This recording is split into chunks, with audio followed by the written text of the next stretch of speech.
Hello everyone, how have you been? I hope you are enjoying the online tutorials and getting benefited. So this is your English teacher Muhammad Bakhtiar and I welcome you all to this class.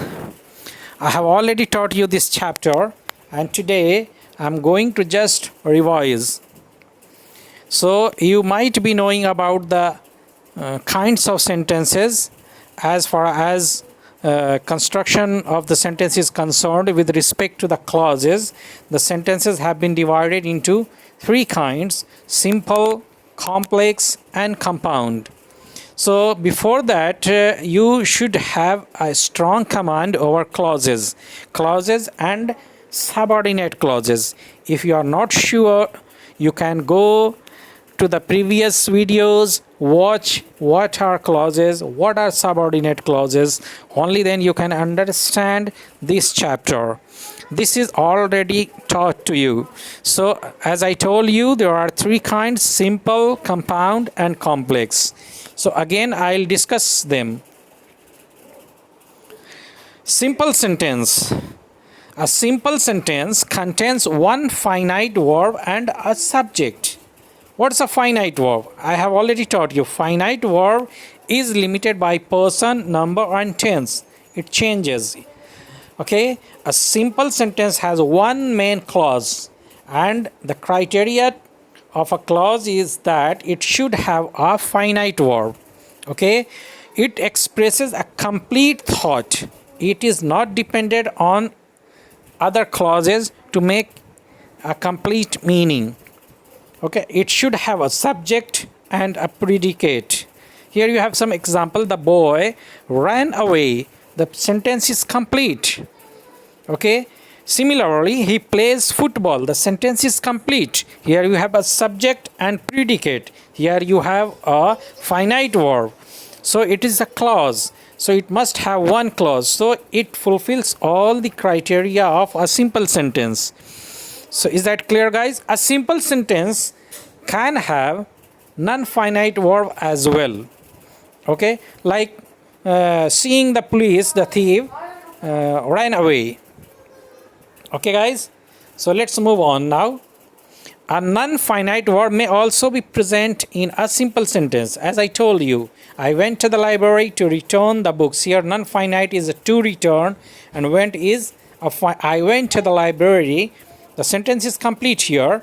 It is a simple sentence, but here you have some additional information. To return the books. To return is a non-finite verb. Similarly, they saw Suman swimming in the sea. Swimming is a non-finite verb. In the third sentence, frightened by the sound. Frightened is past participle, so it is non-finite verb. So is that clear, guys? Okay. Now let's move on to the next kind of sentence, that is compound sentence. A compound sentence has two or more main clauses. Remember, two or main clauses means two finite verb. How it could happen? Let us see with some example.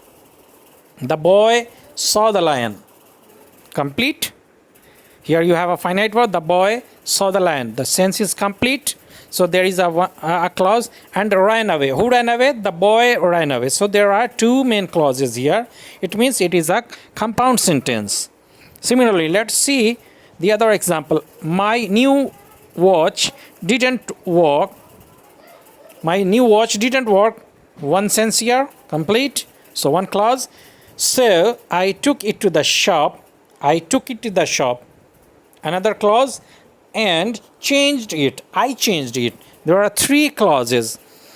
Okay, so it's a compound sentence. It should have two or more main clauses. Let us see the third example. The weather was awful. The meaning is complete.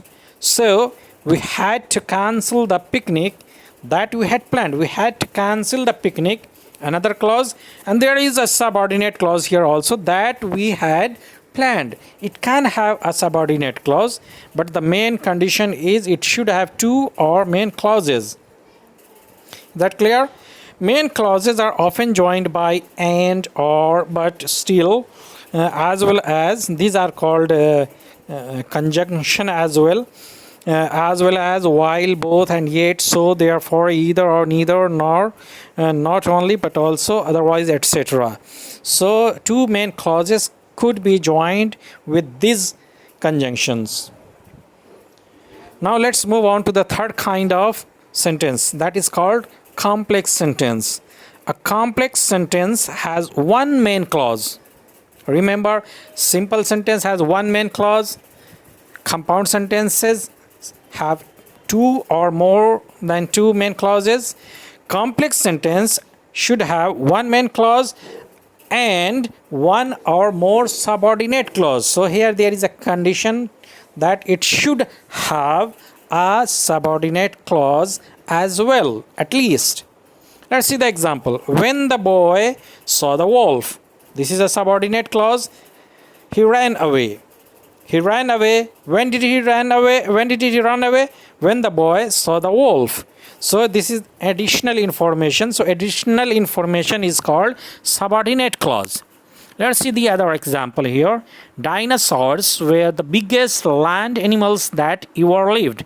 Here also you have one main clause and another subordinate clause, that ever lived. The last one, I'll give my address so that you can look me up when you are in Mumbai. So I think your concept is clear. Here you have, for your convenience, it will be easier for you to find out main clause and subordinate clauses are joined by conjunctions like that.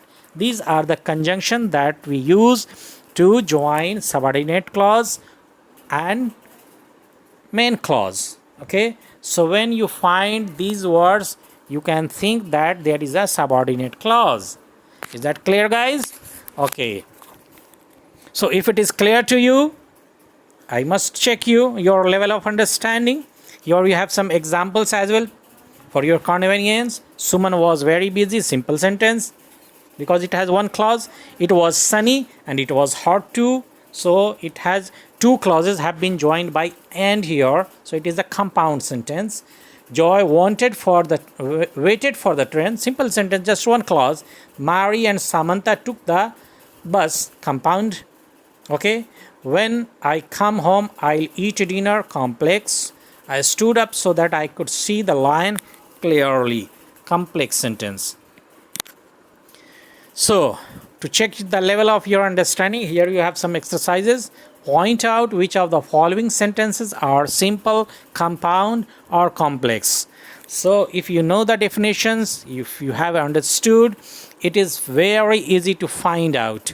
Okay, guys, so pause the video. Copy the questions. For this, I give you 5 minutes. Think, don't make haste. Then check your answers. The answers are here. Okay, the first one is simple sentence. Second one, complex sentence. Third, compound. Fourth, complex. Fifth, compound.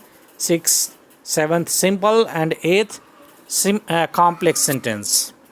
So I hope it is very clear to you. Now, homework for you. You have to do the task given in your worksheet book.